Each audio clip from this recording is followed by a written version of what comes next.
if the head touch the ground, that's because already the light is off. Otherwise, the body naturally doesn't do it. So, I mean, I think I rocked him pretty bad before. When you prepared, did you scout him being not lazy, but like, did you notice openings in the clinch ahead of time? Like, I mean, he has a slow pace. He like to look around, you know, bring the guys in place he wants, and he goes slowly because he has a lot of powers. But that's what it does, you know. He has a slow pace, but you know, when he unloads, he's really explosive. So I took that at my advantage for sure. Were you surprised? You had like a series of uppercut over the top, uppercut over the top. You never really addressed it until it was too late. Were you surprised? Like you just accepted that? I mean, I don't even know what happened really. I didn't really check the replay, but it's fighting. You know, once you get rocked one time, you know, you gotta be reacting accordingly, and sometimes you're not able to, and you want to move that way, and you instead of going the other way, and then that's the mistake you made, and that could be your last mistake. Do you believe firmly you're the top contender now?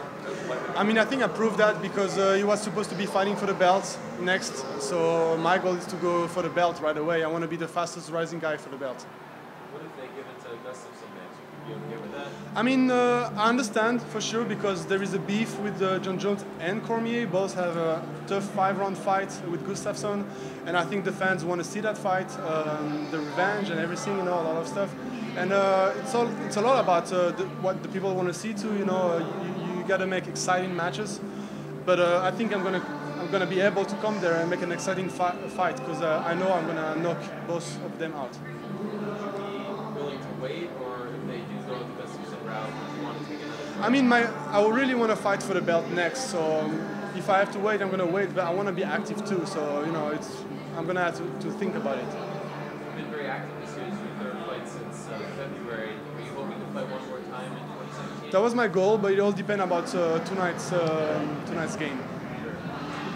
You're very you're expressionless. You know, are you happy now? Obviously, there you go. This is No, it's fine.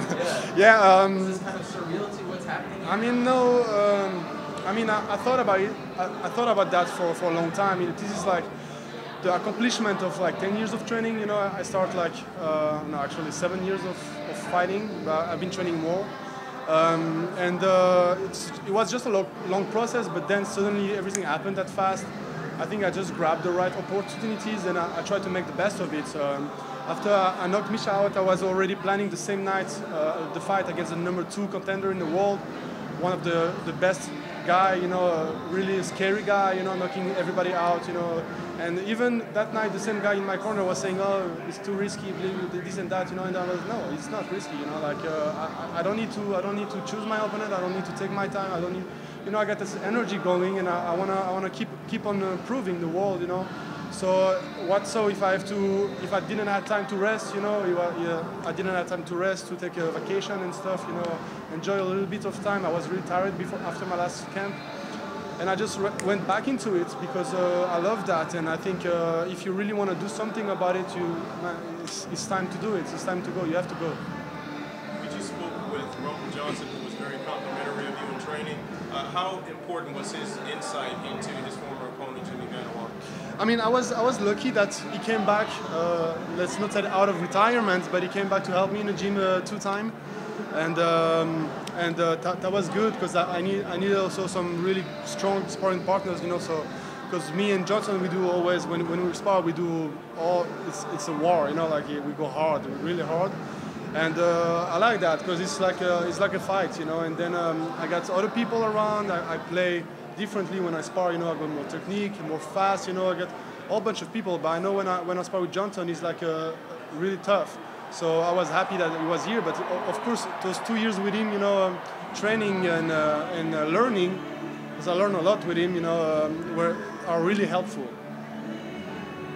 How satisfying was that knockout early? Gesturing out. Happy for sure. This is, I think, also a good proof that my new nickname suit me well because I got no time, and I think that's why also because I knock people out really fast, and I wanna go for the belt also really fast. What is the nickname? No time. No time. No time. I think it was my friend all around back home in Switzerland, also because Switzerland is a country of watches and you know stuff like that. So I think it suit me well, and yeah, I mean, yeah. That's great. I'm just curious, you came out with the Swiss flag. I actually heard from some Turkish fans, and not a lot of Turkish MMA fighters, who were saying, well, why don't you come out with both since you're half Turkish as well? Yeah, because the only thing is like I'm half Swiss, half Turkish. I grew up in Switzerland, born and raised, and I got educated here, and you know I spent all my life here. I don't speak Turkish, unfortunately, and since it's the country that saw me, you know, grew up, that's why I represent that country. But I never, you know, I was really proud of my origin, you know, and my mother always say, you know, smart like a Swiss and strong like a Turkish, you know. So I think I show the world, and I want to represent for both countries anyway. But when I walk out into the ring, you know, I usually take the Swiss flag. And your name means volcano in Turkish, right? Yes, yeah. Kind of like your fighting style. Exactly. You know, I'm really quiet. I really, you know, no emotion. But once you land, you know, it explodes.